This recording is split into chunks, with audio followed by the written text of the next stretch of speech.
नमस्कार। डीएनएक्स विशेष pre and post corona परिचर्चा में स्वागत है आपका। आज हमारे साथ हैं डॉक्टर आशुतोष तिवारी, शिशु रोग विशेषज्ञ।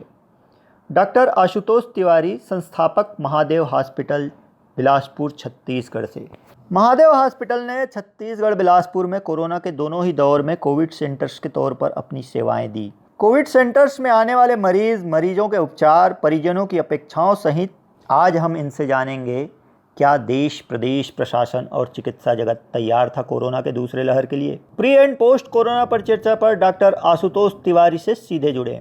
डॉक्टर आशुतोष तिवारी जो स्वयं भी संक्रमित हुए कोरोना से, इनका परिवार भी संक्रमित होने से नहीं बच पाया, परंतु इन्होंने स्वयं जीती कोरोना से जंग और परिवार को बचाया, साथ ही बचाई हजारों जानें जो मौत के मुंह में जाने से बच गए प्रॉफेसर आशुतोष तिवारी और उनकी टीम के तत्परता की वजह से। डॉक्टर साहब, स्वागत है आपका प्री एंड पोस्ट कोरोना परिचर्चा में। आज प्रदेश भर से हमारे ब्यूरो भी जुड़े हुए हैं और ढेर सारे लोग जुड़े हैं।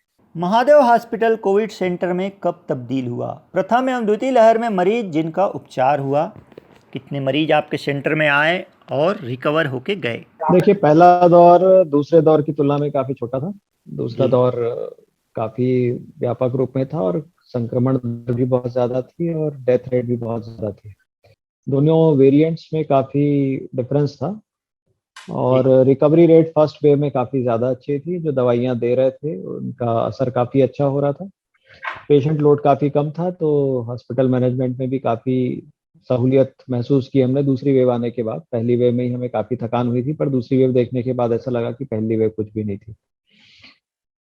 रिकवरी रेट फर्स्ट वेव में डेफिनेटली बेटर थी। सेकेंड वेव में बहुत से केसेस ऐसे आए जिन्होंने किसी भी बीमारी, किसी भी दवा को कोई रिस्पॉन्स नहीं दिया, न रेमडेसिविर को, न टॉसिलिजुमैब को, किसी भी बड़ी दवा को कोई रिस्पॉन्स नहीं आया। तो सेकेंड वेव का जो ट्रेंड था वो काफी निराशाजनक और चिंताजनक था।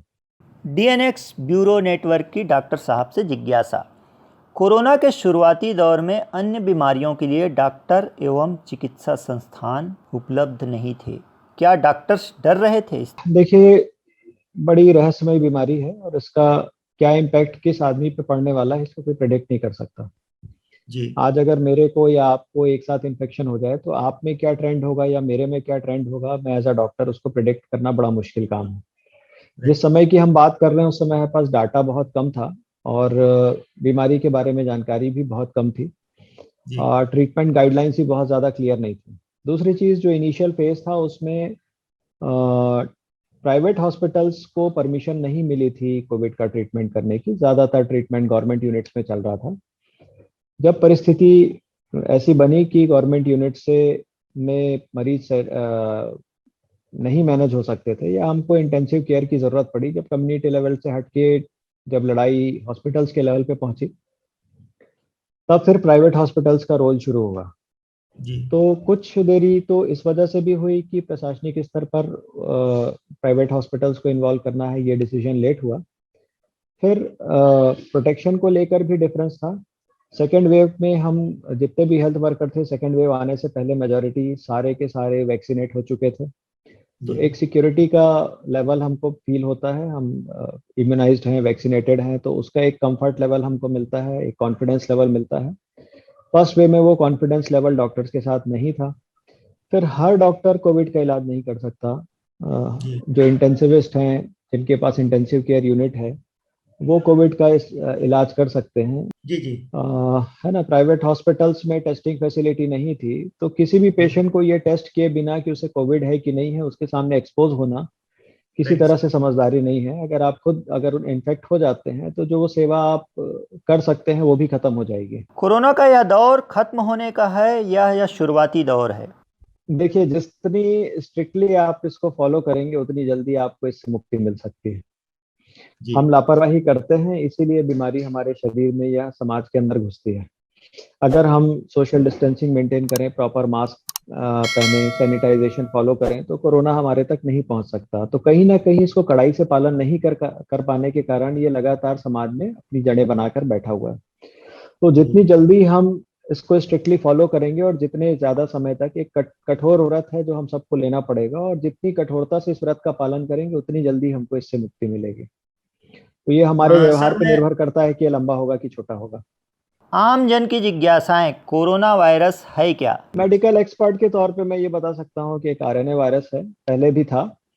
कोरोना वायरस के बारे में हम लोग अपनी मेडिकल की पढ़ाई में आज से 20 साल पहले भी पढ़ाई किए हैं, पढ़े हैं। सामान्य सर्दी जुकाम और दस्त इसके लक्षण होते थे और ये पर्यावरण में काफी समय से मौजूद है।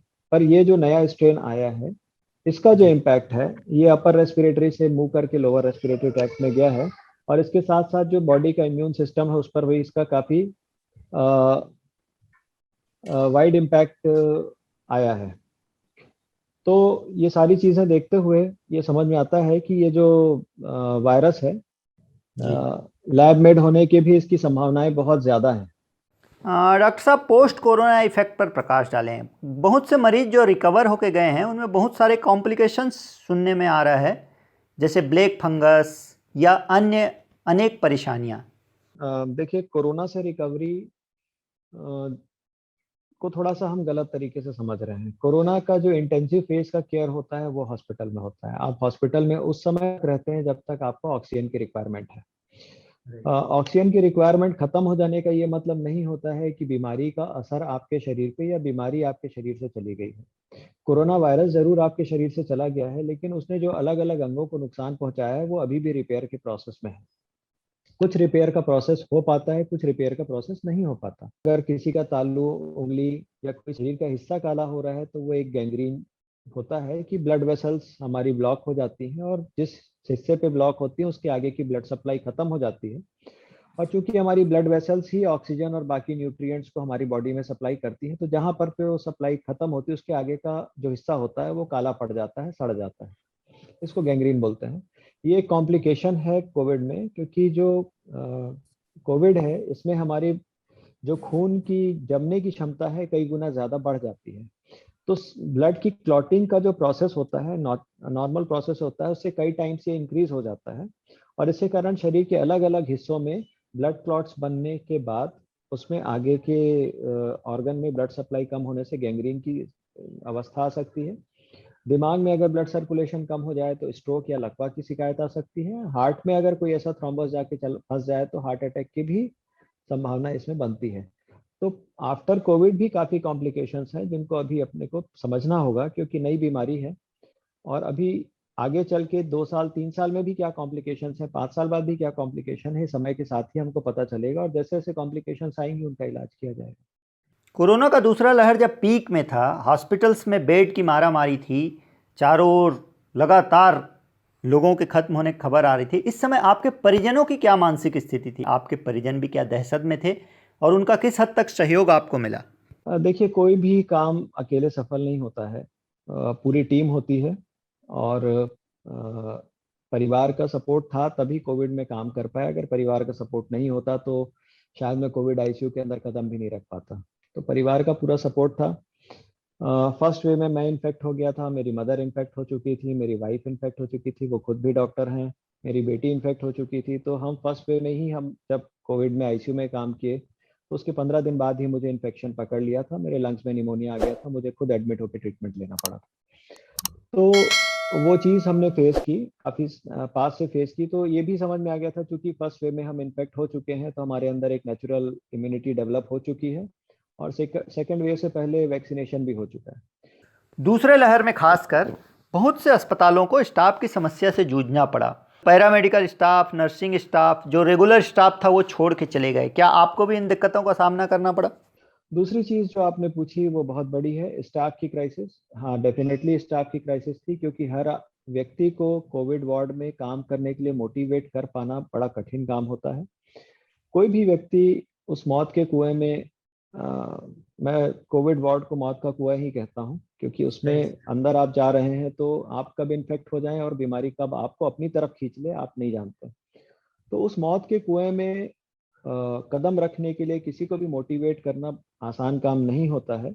लोगों को जरूर लगता है कि लोगों ने ज्यादा फीस चार्ज की या ज्यादा पैसे लिए, स्टाफ ने, डॉक्टर्स ने फीस चार्ज की, पर कोई भी फीस, कोई भी सैलरी आपकी जान से ज्यादा नहीं होती है ना। डेफिनेट एक रिस्क था और अगर किसी की सैलरी 12,000 है और वो 20,000 रुपए लेके कोविड वार्ड में जा रहा है तो मेरे ख्याल से वो बहुत ज़्यादा रिस्क ले रहा है। 8,000 की सैलरी हाइक कोई सैलरी हाइक नहीं होती है जिसके लिए वो अपनी जान का खतरा ले।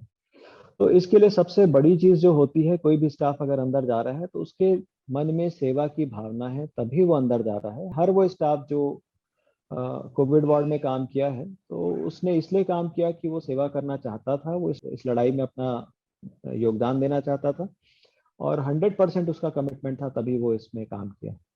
तो ये सारी चीज़ें हैं और स्टाफ की क्राइसिस हुई भी, लोगों ने डबल ड्यूटीज़ भी की हैं, 8 की जगह 12 घंटे की ड्यूटीज़ की हैं, तब जाके हम इस चीज़ को कर पाए हैं। और मैं सभी कोरोना वॉरियर्स को आपके माध्यम से धन्यवाद देना चाहता हूँ, जो मेरे अस्पताल में थे वो भी और जो अस्पताल मेरे अस्पताल में नहीं हो के अलग-अलग जगह पे भी जिन्होंने काम किया है, उनका योगदान अतुलनीय है। मैंने देखा है लोगों को काम करते, मैं जानता हूँ, वो अतुलनीय योगदान है। डॉक्टर साहब, वैक्सीनेशन पर भी अनेक भ्रांतियां हैं। ग्रामीण एरिया में लोग वैक्सीनेशन से दूर भाग रहे हैं। वैक्सीनेशन क्यों और कितना ज़रूरी, इस पर आपका मैसेज। देखिए वैक्सीनेशन को लेकर भ्रांतियां हैं, पर मैं खुद वैक्सीनेटेड हूँ और मेरा वैक्सीनेशन जनवरी फरवरी में हो गया था और ऐसा कोई आफ्टर इफेक्ट मैंने या मेरे हॉस्पिटल के किसी स्टाफ ने फील नहीं किया। हाँ, इमीडिएट आफ्टर इफेक्ट्स हो सकते हैं, फीवर हो सकता है, बॉडी एक हो सकता है, हेडेक हो सकता है, थोड़ी वॉमिटिंग हो सकती है, पर वो एक टाइम बीइंग का प्रोसेस है। पर किसी भी तरह का लीथल कॉम्प्लिकेशन बहुत ही कम रिपोर्टेड है और वो किसी भी वैक्सीन के साथ किसी भी फॉरेन मटेरियल को अगर आप बॉडी में इंजेक्ट करते हैं तो रिएक्शन हो सकता है, लाखों में से एक आध व्यक्ति को ऐसा हो सकता है। पर जो प्रोटेक्टिव इफेक्ट है वैक्सीन का, वो उसके रिस्क से काफ़ी ज़्यादा है और ऐसा कोई ड्रेडफुल या जिससे मृत्यु हो जाए, ऐसा कोई कॉम्प्लिकेशन वैक्सीनेशन में देखने को नहीं मिला है। तो वैक्सीन सुरक्षित है। दूसरी चीज़ मैं आपके प्रोग्राम के माध्यम से ये भी बता दूं कि हम लोग कोरोना में काम कर रहे हैं, हमारे बहुत से स्टाफ कोरोना में काम किए हैं। तो जब हम सब वैक्सीनेट हो गए और उसके बाद भी कुछ स्टाफ इन्फेक्ट हुए जिनको सेकेंड वेव में इन्फेक्शन हुआ, तो उसमें जो बीमारी की गंभीरता है वो बहुत कम थी। चेस्ट में निमोनिया नहीं के बराबर आया और उनकी रिकवरी काफ़ी तेज़ी से हुई। तो वैक्सीन के पॉजिटिव इफेक्ट्स हमने अपने स्टाफ में भी देखे हैं और कोरोना एक जानलेवा बीमारी है और वैक्सीन अगर हमको उस जानलेवा असर से बता रही है तो थोड़े बहुत साइड इफेक्ट्स को सह लेने में कोई बुराई नहीं है। डॉक्टर आशुतोष तिवारी से चर्चा में आपने जाना कोरोना की भ्रांतियों पर। दूसरी लहर के लिए क्या देश, प्रदेश या हम तैयार थे? और जीवन की सुरक्षा के लिए बीमा कितना जरूरी? देखना न भूलें इस ऑनलाइन परिचर्चा